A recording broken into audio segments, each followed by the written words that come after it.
What up, YouTube? Here with a post-fight video of the Jaime Munguia versus John Ryder fight. Now, before I give y'all the summary of what happened in the fight, I'm going to tell y'all the results first.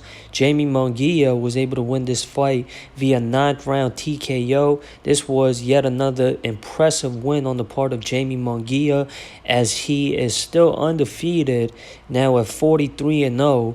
And John Ryder is, I would say, the best opponent that Jaime Munguia has faced thus far in his ongoing undefeated professional boxing career. And prior to the knockout, I had this fight scored 7-1 in favor of Jaime Munguia. And how the fight went, Jaime Munguia is a fast starter. He was aggressive from the get-go, pressing forward and looking for openings to take advantage of when he saw chances of opportunities for him to launch his attacks and get in his rhythm. And with him starting fast and his work rate being aggressive, cutting off the ring and pressuring John Ryder from the get-go to find his own rhythmic offense going. And it was successful from the start of the fight. And in the second round, Jaime Munguia would score a knockdown, catching John Ryder with combinations, and Jaime Munguia would land a significant right hand flush, and that would drop John Ryder for the first knockdown of the fight. Then in round 4, Jaime Munguia would yet again catch John Ryder with another straight right hand right down the middle to drop John Ryder for the second time. And John Ryder, after those 2 knockdowns, he started to find success with his counterattacks towards Jaime Munguia as the fight wore on. And John Ryder, he started to catch the rhythm of Jaime Munguia and was able to time Jaime Munguia very well, as he was able to telegraph and read Jaime Munguia's offense, and he did a good job at displaying good ring generalship, as he was able to fight off against when he would be pressured back against the ropes by feinting his way out and catching Jaime Munguia with good counter shots. And he would force the action back to the center of the ring, while Jaime Munguia was still pressing the fight with his aggressive work rate and with his combinations of punches. And John Ryder, being a veteran fighter who's fought the top names when it comes to super middleweight boxing, he was able to display his good technical skills, as during the mid rounds, and the only round that I had scored in favor of Ryder was the 6th round. And that's because Jaime Munguia, from what it seemed to look like, he stepped off the gas pedal when John Ryder, I don't know if it was the fatigue factor on Jaime Munguia's part, why he didn't continue pressing forward with the action, and John Ryder, him being able to counter Jaime Munguia's attacks with his ability to read time and his ability to telegraph the rhythmic offense that Jaime Munguia was bringing towards him. And John Ryder, when he was forced to fight to the center of the ring instead of him being pressed back by the onslaught of the impressive work rate from Jaime Munguia whenever Munguia would cut off the ring and have John Ryder fighting with his back against the ropes. And when John Ryder would either feint and maneuver his way out of there or counterpunch his way out of there, that's when John Ryder started to find success with his game plan. And his most significant punch throughout this fight that found him the most success was the right hook. And that's whenever he would see Jaime Munguia have his guard down and have his hands drop low. And Jaime Munguia, even though he got hit with some good shots, he was getting better of the majority of the exchanges that these two fighters were exchanging in, whether that was him pressing John Ryder towards the corner and the ropes. And even when they was fighting outside of the ropes, Jaime Munguia, with his work rate and his volume, was getting the better in the exchange because he was pressing the action for the whole fight. And John Ryder, he would throw whenever he found opportunity to throw, and that wasn't favoring John Ryder getting successes to come out on top during those exchanges. And Jaime Munguia, after the 6th round, the 7th and 8th, before the stoppage round, that being round number 9, Munguia again started to press the action, and Munguia was back to where he left off at, and that was him pressing forward and being aggressive and throwing at a high volume, forcing John Ryder to be punch shot and having John Ryder fight off his back foot. And Jaime Munguia, I'm going to talk about this factor because after this win, now he is being talked about being a potential challenger to challenge either Saul Alvarez or David Benavidez, whoever wins that fight coming up in May for the undisputed super middleweight title. Jaime Munguia is now being talked about to have a title shot for the undisputed super middleweight title sometime in the future. And this performance was impressive nonetheless, but Jaime Munguia still has technical flaws that he could work on. That way he fixes all the chinks in his armor. And where he tends to show weakness is when he steps off the gas pedal. As I had mentioned, during the 6th round, Jaime Munguia, he was being forced to fight off his back foot. And when he's not the one pressing the action, that's when Jaime Munguia finds himself being almost on the losing end. And this neutralizes his aggressive come forward offense when he has to fight defensively. And Jaime Munguia isn't the greatest defensive fighter because he does tend to get hit with some flush shots. Nonetheless, Jaime Munguia is showing as he steps up in the ladder of competition that he can perform at a high level as expected for a prospect that is on the level of a Jaime Munguia. And his offense, impressive. And the turnout for this event, Jaime Munguia has a very large support from the fans. And Jaime Munguia, that makes him a marketable fighter. And Jaime Munguia, after being able to knock out John Ryder, which Saul Alvarez wasn't able to do, that being the current undisputed super middleweight champion, and Jaime Munguia, as I had said, if he works on tighten up his defense and him working on adaptability when it comes to his aggressive, high volume punching offensive style is being neutralized, or whenever he tends to get tired, that's when Jaime Munguia is going to have to find a adaptation in his arsenal when it comes to his defensive style, or to preserve his energy for the whole fight.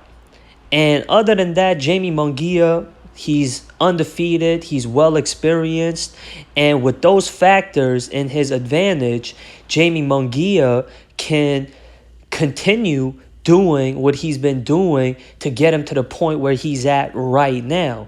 And he's the current WBC silver super middleweight champion. The current interim WBC super middleweight champion is David Benavidez, who's next in line to challenge for the undisputed super middleweight titles. And he's a former super middleweight champion, and he's undefeated as well, is David Benavidez. And David Benavidez has more experience fighting at super middleweight. Jaime Munguia had just recently moved up to super middleweight from when he was fighting at middleweight. And that goes to show Jaime Munguia was chasing that big money fight for the undisputed super middleweight title versus Saul Alvarez. Saul Alvarez, when he was fighting on the Zone, and that's the network that Jaime Munguia fights with as well. And I'm talking about as far as his fights being broadcasted on the same network as Saul Alvarez. He had his fights being broadcasted on the Zone as well before he moved to PBC. And I think Saul Alvarez, after this fight versus David Benavidez, he has another fight left in his contract with PBC. And depending on how the fight goes in May with him and David Benavidez, we'll see who Saul Alvarez might fight next after his next fight versus David Benavidez. And if I got the contract situation right, Saul Alvarez, he's going to be fighting yet another PBC fighter for his next fight after his up-and-coming fight in the defense of his current undisputed super middleweight title versus David Benavidez in 3 months in May. And Jaime Munguia, he is still going to be on the waiting list to have a potential crack at the undisputed super middleweight title, with him being promoted by Golden Boy and having his fights broadcasted, aired on the Zone. And who knows, Saul Alvarez might retire depending on the result of his next fight versus David Benavidez. He can afford to retire. He can afford to hang up his gloves and call it quits with the sport of boxing, because he's accomplished it all already. And him being the cash cow of the sport after Floyd Mayweather and Manny Pacquiao retired, and he's had longevity. He's fought the best of the best. And I've mentioned that whenever I would talk about the super middleweights in boxing right now. And Saul Alvarez, if he decides to not retire and fight another worthy challenger such as a Demetrius Andrade or a Jaime Munguia, and those two guys right there, I would say, other than this fight versus David Benavidez, and I've been saying that this fight with David Benavidez coming up in May, that was the only fight that was left for Saul Alvarez to have to say he could retire comfortably without looking back with regrets for his professional boxing career. And he can retire right now and he will still have a very illustrious, successful boxing career, going down as one of the greatest boxers of all time. Not just only one of the greatest Mexican boxers of all time, but out of all boxers that's fought on an elite level throughout the history of boxing. And Jaime Munguia, he doesn't have as many impressive names on his resume right now as a David Benavidez or a Caleb Plant. And Jaime Munguia, for his next fight, because Golden Boy and the Zone doesn't have the best super middleweights fighting with their promotion right now, he's not going to fight a humongous name that is a former champion or has the resumes who's fought guys like David Benavidez and Saul Alvarez. And that's why I can confidently expect that Jaime Munguia's next fight isn't going to be that much of a leap from his fight versus John Ryder. And speaking positively for the part of Jaime Munguia, if his promotion team is looking out for him, they would want to have Jaime Munguia fight a fighter that is above the level of a John Ryder, if not at least somewhat close to a level of a John Ryder or the same level as a John Ryder. Obviously, as I have said, they will want for the best of Jaime Munguia and his career with this ongoing streak that he got going on right now. They're going to want to step up in the ladder of competition for Jaime Munguia to take on next for his next fight.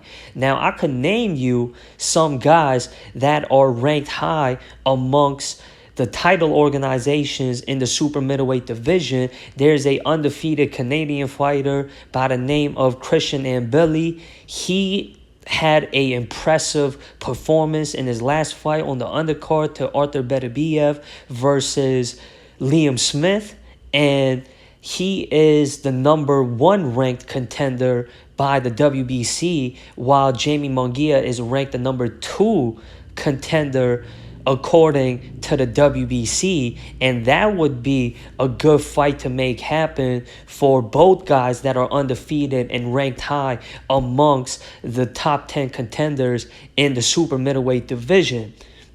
And then there's another undefeated Canadian fighter by the name of Eric Banzinian. That would be a tough fight for Jaime Munguia as well. And Banzinian, he is the #3 ranked contender according to the WBC super middleweight division. And Jaime Munguia isn't ranked amongst the top 10 contenders when it comes to the title organizations in the super middleweight division. And that is why, if you look at the WBA, IBF, and the WBO, that doesn't recognize Jaime Munguia as a top 10 super middleweight contender to challenge for any of those titles in the super middleweight division, there is PBC fighters ranked high when it comes to these title organizations and their super middleweight rankings. And Christian Ambili and Eric Banzinian and Diego Pacheco and another undefeated super middleweight that is ranked high amongst the super middleweights is a undefeated Irish fighter by the name of Padraig McRory. And there's another undefeated Russian fighter that is ranked amongst the top 10 super middleweights by the name of Shishkin. Edgar Berlanga, he's up there as well, recognized as one of the top 10 contenders in the super middleweight division, as well as there being Caleb Plant and Demetrius Andrade. And as I have said, Golden Boy and the Zone don't have the best super middleweights, and that makes it hard for Jaime Munguia to have the best fights available for him as super middleweight, with most of those guys that I had named, other than Jaime Munguia, actually all of them fight outside of Golden Boy and the Zone. as I had said before, PBC has the most recognizable names when it comes to the super middleweight division. And Christian Ambili and Eric Bazinian, those guys, when I saw them fight, they were featured on a top-ranked ESPN card. And Top Rank and Golden Boy, they work more frequently together than PBC working with other promotions. So if Jaime Munguia is looking for the best available opponents for him in the future, outside of Golden Boy, he has better luck fighting guys that doesn't fight with the PBC banner. And Jaime Munguia, as I have said before, he always collects impressive victories in a way where it is a fan-friendly style. That's what makes him so marketable amongst the super middleweight division, and that is a reason why he has the support that he has. And John Ryder, he did say before this fight that if he was to lose to Jaime Munguia, that he would give it up. And that's exactly what John Ryder did. He announced his official retirement from the sport of boxing after this defeat versus Jaime Munguia. And he's had a decent career, and he's fought the guys that he had to fight for him to say he calls it quits when it comes to the sport of boxing. And with that being said, that does it for this post-fight video. Subscribe, share, like this content if y'all want, and to this channel to check out more videos and more content that is available. And if y'all like it, as I said, show y'all support for this channel by clicking the links in the description. Anything will be appreciated. And I'm out of here, y'all. Be good and peace.